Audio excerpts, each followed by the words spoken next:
અત્યારના સૌથી મોટા સમાચાર આપણે દર્શકોને જણાવી દઈએ। ગુજરાત ફર્સ્ટ સાથે ઘણા બધા દર્શકો લાઈવ જોડાયેલા છે, તમામને જણાવી દઈએ અત્યારના સૌથી મોટા સમાચાર, આ ઘડીના, આ ક્ષણના, આ મિનિટના સૌથી મોટા સમાચાર।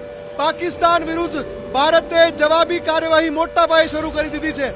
અત્યાર સુધી જે હિમાકત થઈ હતી, જે કોશિશ કરી હતી, એને રોકવા માટેના ભારતના જવાબી હમલા ચાલતા હતા, પણ અત્યારે ભારતે પાકિસ્તાનમાં મોટા પાયે જવાબી કાર્યવાહી શરૂ કરી દીધી છે।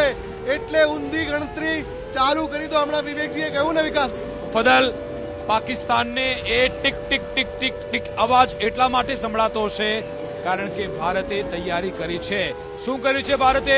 મિસાઇલ છોડી છે, એક સાથે ડઝન બંધ મિસાઇલ છોડવામાં આવી છે। અને હવે તમે સમાચાર જુઓ અને એ સમાચાર એવા છે કે ભાઈ ફલાણું શહેર, ત્યાં આગની જ્વાળા ફાટી નીકળી, ફલાણું શહેર કે જેની બિલ્ડિંગો ધરાશાયી થઈ ગઈ। અને આપણો એટેક હંમેશા ક્યાં હોય છે?